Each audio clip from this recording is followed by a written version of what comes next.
Alrighty, welcome to Nelson All Over. I'm Nelson Oliver. Today I am here with Alex Radcliffe from BoardGameCo. How's it going, Nelson? I'm doing fantastic. How's the convention treating you? Excellent. It has been so much fun being here. This is your first Gen Con? First Gen Con. First Gen Con. There have been so many people who it's their first time. Well, because we have 3 years of, well, that's not true. Last year, we technically had last year as well, right? That's the most recent time they started. But even then, there were lots of people who weren't yet ready for that. Lots of people either hadn't got vaccinated, were uncomfortable, convention attendance was limited to 30,000. And so there's just been so much room for more firsts in conventions. Yes. Yeah, and it feels, I've been coming since 2015, and it feels back to pre-COVID excitement. Nice. And right, you have a lot of the big publishers like Asmodee's here, and you have people like kind of trying to snake through the aisles, and it feels very much like it was in 2019 when there were 75,000 Yeah, it's trying to people rush here. from one meeting to another, and at a certain point I was like, I'll just have to walk slowly or knock people over, and I think the knocking people over is bad. Yeah, I was talking to someone, I was like, yeah, I'm very aware that I can get to where I need to go, I just try to be courteous in the process, because I'm a bigger guy, so. Awesome. Well, okay, so I kind of skipped over because I think everyone kind of knows you, but if they don't, you are... I'm Alex Radcliffe from the YouTube channel BoardGameCo. Also, you can find me on Twitch over at camp_co-op, where I play through Gloomhaven at the moment, plus other games coming soon. Past that, I like talking about board games, reviewing board games, playing board games, and apparently having fun at conventions too. Yeah. Yeah, and so I want to spend this time to get to know you a little bit more, because you are, what in my view, a very successful YouTuber, reviewer, person in the industry. And so it's exciting to kind of like talk to you and like kind of get that feel for what you're doing. But you haven't been doing YouTube for all of that long, right? No, I started in late 2019, and I started in late 2019, started putting out videos infrequently here and there. It was like my first video was like a classic, like literally a cell phone, like hello world, I'll talk about board games, and like shaky cam and everything. From there, I started talking about board games more and more, and at a certain point, I started talking about Kickstarters, and specifically the way I look at Kickstarters, which is, should you get them or should you not? Should you get them at retail? Should you get them at Kickstarter? Are the extras worth it? Meaning not just about the game and the review in the game, but from a value stance of there's a lot of ways to spend money, what's the best way to do so? And I was just doing it for myself, the same way I talk about everything, but I found an audience kind of latched onto that because nobody was really talking about value in the board game space. It was all about the game itself, nothing to do with, like, does it make sense? Is this worth it? Right. And it managed to, the way I generally put it is I don't want to like underwrite the things I've done. I put in a lot of work, I put in a lot of daily whatever content. Yeah. But I do think that I was both incredibly lucky and fortunate, and also doing COVID. There was a burst of attention on social media doing COVID, people locked at home. And so I was both lucky and put in a lot of work at a time where things worked out, and I was fortunate enough to have the channel grow fairly quickly. Yeah, well, that's awesome. So with YouTube, you also currently still have, but are getting out of the retail space, correct? Hopefully. It's a little, there's people talking to me, I don't know what's going to happen. There's still someone who's trying to buy the company. Oh, really? So BoardGameCo, I have a retail operation, BoardGameCo, that the reason I started the channel originally to like promote that, and very quickly just decided I want to talk about board games and keep the retail separate. I didn't want to like mix the two. Yeah. And so that's why many of my viewers don't even know. Like I'm like, I'm closing down BoardGameCo, not the YouTube channel. And people are like, well, then what are you closing down? But that's the same. Yeah. Yes. And so I know you from the retail space with the trade algorithm that you have built, which is a really cool algorithm. That you want to talk about that a little bit? Sure. The space BoardGameCo operated was similar to the YouTube channel. Everything just kind of happened. Like I started trading board games to improve my own collection way back in the day when I started getting into board games. And at a certain point, I realized there was an opportunity to trade up, so to speak, to turn my games into more games so I can get a better deal of it. And that turned into a very quickly longer conversation. It's like a rabbit hole to go down. But it very quickly turned into seeing that there's an opportunity for mass bartering in the board game space, in a space that there's very little large-scale used games. There's Noble Knight Games, fantastic company. You should look into them because BoardGameCo is closing down, probably. But there's very little used games on a larger scale in the board game space, and I found an opportunity that started as a slow growth of my own collection, turning into 1,500 games in my basement, turning into this has to go into a warehouse, and it became a business very quickly. Yeah. It never grew to the scale I felt was worth my time, although to be fair, I never treated it as a full-time thing. It was always a side job. Yeah. And so for a long time I've done it, and eventually got to a point where I'm enjoying YouTube too much, and that's where my focus is. And so even though this is kind of semi-successful business, I just can't be pulled in that many directions. Yeah, and that's fair. And so that's the shorter version. But the algorithm, going to the algorithm, so one thing that's fascinating, I always find interesting, is and it's something that gets me in trouble too, because people will look at BoardGameCo and be like, that guy's trying to rip me off. But there's the very nature of things is there's a different economy around buying a game versus trading a game. Yeah. And the most basic example I often give, it's an example that goes back to when Eldritch Horror first came out. Okay, yeah. But it's an example that can be applied to anything. Which I think I traded to you, by the way. Could be nice, nice. So I wrote an actual blog post about this back when Eldritch Horror came out, because it's a very popular game, very, very popular. It replaced Arkham Horror in theory, but in principle, Eldritch Horror and Arkham Horror have the same MSRP. Okay, so same official price. And if you're buying them in a store, they are the same price. Yeah. But at the time, if you looked to go trade them on BoardGameGeek, Arkham Horror had 1,100 people, roughly, trading away Arkham Horror, and like 400 people who wanted it. Yeah. In other words, the supply versus demand did not favor people trying to trade away Arkham Horror, because Arkham Horror has been around for a very long time, very established. More people were getting rid of it than wanting it. Eldritch Horror just came out, and there were like 20 people trading it, and like 800 people who wanted it. That's very much the supply versus demand of a used market economy favored the person who had Eldritch Horror to trade. And so the way I put it in my article, like I wrote down, is like they both have the same MSRP. If you're comparing them, they're both $30 to $40 used games. Yeah. But if you're talking about trading and bartering, there are different economies. And so I built this algorithm that takes into account the popularity and the price point of a game, which has worked very well for us as a company, but has resulted in people seeing numbers that they're like, you're just trying to rip me off. And I'm like, no, you're trying to trade older, unwanted titles for hotter titles. There's a trade-off there. I am a very, very big fan of the algorithm. I'll defend it to the death, because at the end of the day, the way I put it is like, if I always trade Eldritch Horror for Arkham Horror, it's a fair trade, and we will be left with dead stock no one wants. Yeah, exactly. So I like the algorithm, I'll defend it, but I can't defend it to everyone, and some people see it and they're like, well, that company's trying to rip me off. And the answer is, we're just trying to run a business. Yeah, it's a business, not a person. Yeah. And what I really liked and appreciated about it is all of these games that are, it costs less to buy than to ship. Or something like that, whereas you would do mass trades where we could do, you know, like 10 games for 3 games or something like that. And it's like, I would never be able to trade, I don't know, code names or something like that, where it's like, at 1 versus 1. It's just easier to buy it rather than ship, and so that was the baseline for it starting. The baseline was me basically opening up the floodgates of my collection and saying, these are all for trade and I want everything. Kind of going from me trading as a one-to-one where you have 10 games, I have 10 games, and our potential overlap is like 1 or 2 games, to just opening up the floodgates and saying, what if I just artificially create mass overlap and see what happens? And what happens was a business that was both very successful, could likely be much more successful and better run if it was someone's full-time thing, but never was my full-time thing. Excellent. So now YouTube is your full-time thing? Yes. Okay, so I want to talk about that a little bit. YouTube and Twitch, because Twitch Camp Co-op is relative, not relative, it's very new. And so how is that going? So Twitch. So YouTube's my full-time thing, as you said. Like it's where I'm currently putting my energy and trying to pay the bills, practically speaking. As far as, and for pay the bills, just so everyone's on the same page, I don't currently take money from publishers. Currently, the way YouTube supports me is a combination of the YouTube ad revenue, just having enough views in the ad revenue, as well as Patreon. And then the occasional sponsorship deal, like I know GameFound is a sponsor here and there. I've had various companies sponsor various videos, but I try to keep it publisher adjacent as opposed to, you know, a direct publisher, just to try to separate bias as much as possible. There's always bias. The fact that I get a free review copy is bias.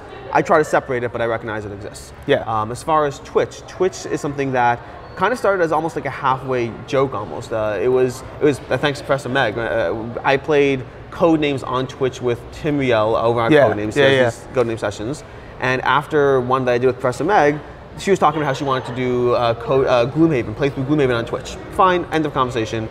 And then like the next day after that, I was doing a live stream and someone said to me, hey, you plan on doing Twitch content? I was like, not really. Like I don't. Like, it's too much to look into. I don't really know the system or the ecosystem. Like I theoretically am down for anything. It's just low on my priorities. And Meg was in the chat and she had just mentioned she wanted to play through Gloomhaven. She's like, do you want to play through Gloomhaven together? And I was like, actually, I meant to play through Gloomhaven digital anyway. I was like, well, if I anyway want to play through it, I had already bought it, already purchased it, ready to go. I hadn't started it. And I was like, well, sure. Why not take this opportunity to learn a new system, learn a new platform, while doing the thing I anyways wanted to do?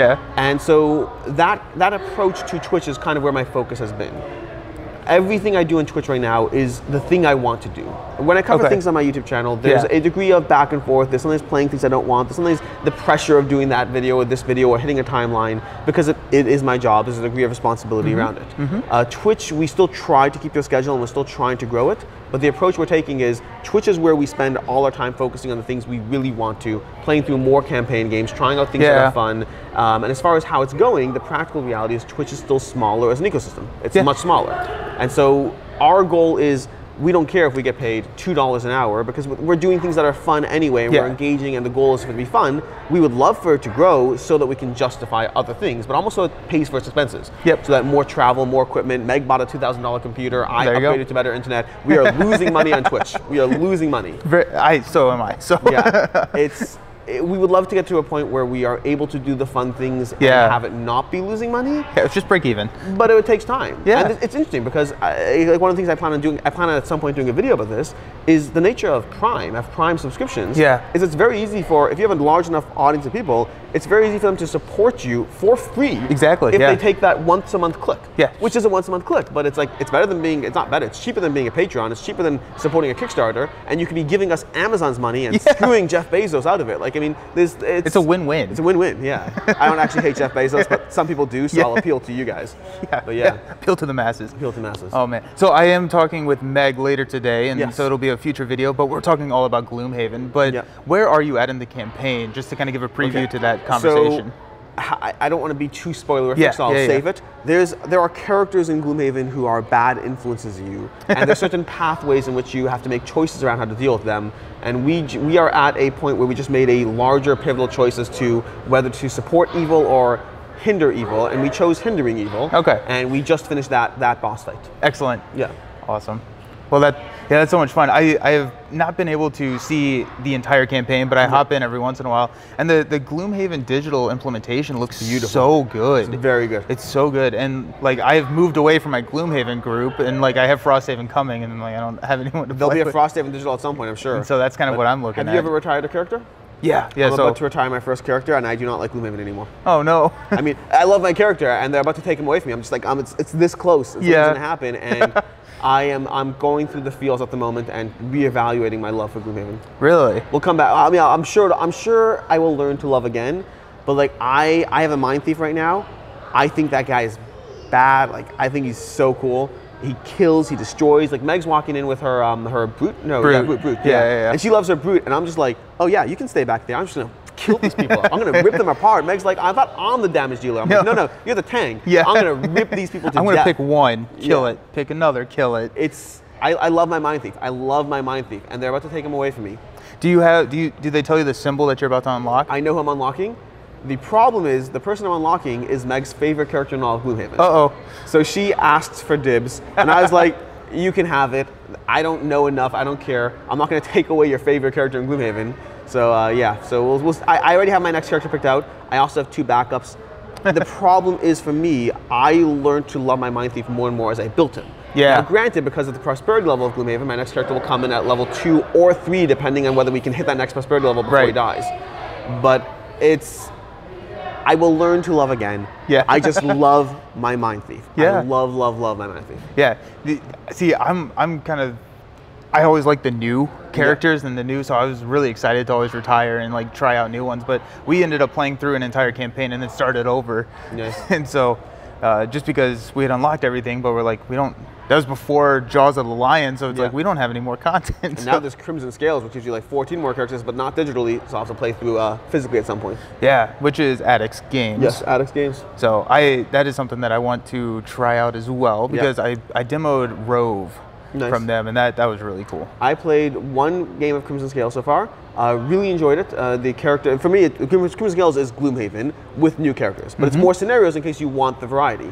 Honestly, I think Gloomhaven, with its 80 scenarios that you have in the base game, whatever it is, plus Jaws of the Lion, I don't think you necessarily need more scenarios. I'm happy to play through them again, but it's not bad to have. To me, the compelling thing is they have like 14 amazingly intricate characters that I want to play them all. Like, they look so cool, and I cannot wait. I don't know. I feel like Gloomhaven is one of those games that I'm going to continue to go back to. Like, I'm already looking forward to 2 years from now where I can go back and actually do the Mind Thief again, get to level 9 instead of retiring at level 6. It's a problem. That's so fantastic. Okay, so you started with Gloomhaven. Yes. It's camp co-op, so you're playing exclusively or majority co-op? Majority co-op. Okay. Like 2 things on our list of games to table, and there's many, many, many things on our list, but the 2 things I think we're trying to get into at some point would be Oathsworn and Madara. Okay, We're figuring out the different implementations. There's TTS options for Madara, but do we want to play TTS or do we want to do a shared cam? We're looking into our technical options. Again, Twitch is losing us money, but it would be nice to try to play through some of these games that I really enjoy and don't prioritize, compared to the fact that right now I'm playing like 5 or 6 games of Gloomhaven a week, which is awesome. So I'd love to be able to do that with other games that I love as well, and there'll always be a backlog of games that we don't get to fast enough, but yeah. Is there a way to like vote on games, or is it kind of like what you're doing is, you know, you have these like on the horizon that you want to try, and then maybe some jump the queue, or? I'm sure it's possible that we might develop a system where we let others choose if we are kind of more ambivalent.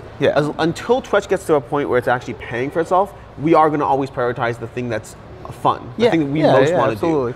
Once it becomes the point where it's like, oh my gosh, we're making $1,000 a month. Okay, great, there's a conversation. Until then, at $2 an hour, we're going to prioritize the thing that's fun. And so it's right now, I mean, Gloomhaven, for me, if you gave me Madara or Oathsworn, I'd be fine with either. So I'm happy to let people vote on that. Although right now there's also technical aspects, because Madara we can play on TTS, and I have that set up. We can already do that if we do TTS, but we might prefer to do it a shared screen. We're looking into options. It'll take time. We both have busy lives, but the good news is we're having fun, so this will probably be happening for a while. Yeah, no, and that's awesome. I really enjoy the content. Also, all the links are going to be for you, for BoardGameCo, for Camp Co-op, are going to be in the description, so definitely go check them out.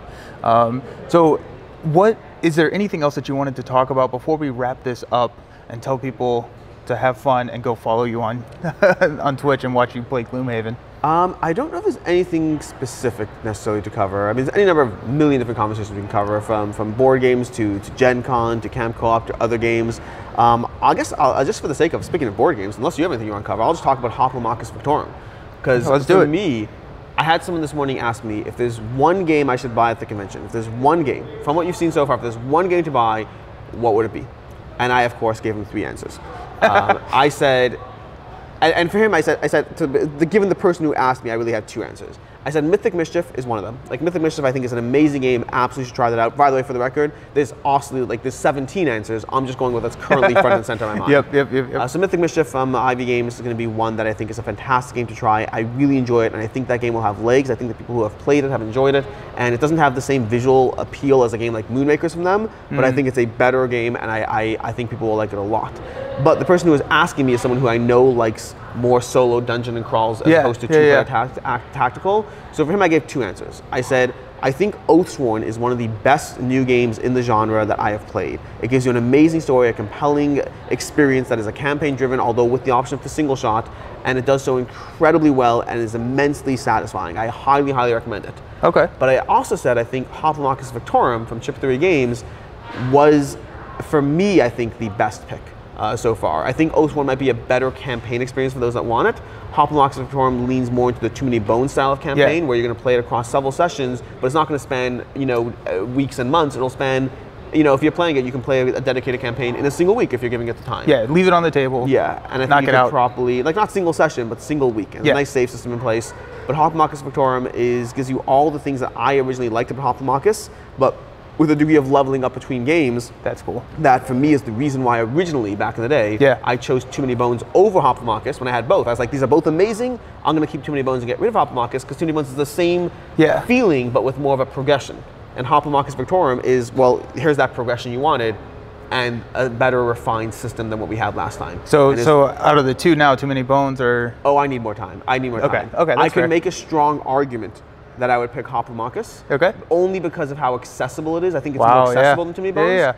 But I need time to answer that question. I can see Hoplomachus Victorum being the most tabled Too Many Bones game I have, games I have. But be mindful, I'm currently wondering if Cloud Spire will be Too Many Bones. I'm currently wondering if Hoplomachus will be Too Many Bones. I like the Chip Theory Games catalog, and while I'm always tempted by the new stuff and will prioritize it to a degree, until the dust settles, I was gonna say until the grass settles, until the dust settles, right now, Too Many Bones is still my favorite, and the others are just contenders. Right. Okay. Well, I'm looking forward to hearing about it, because I have not tried Hoplomachus. Hoplomachus. I can't say that the word. way Meg said, Meg's like, I'm just going to call it Victorum. So Yeah, Victorum. Yeah, there you Victorum.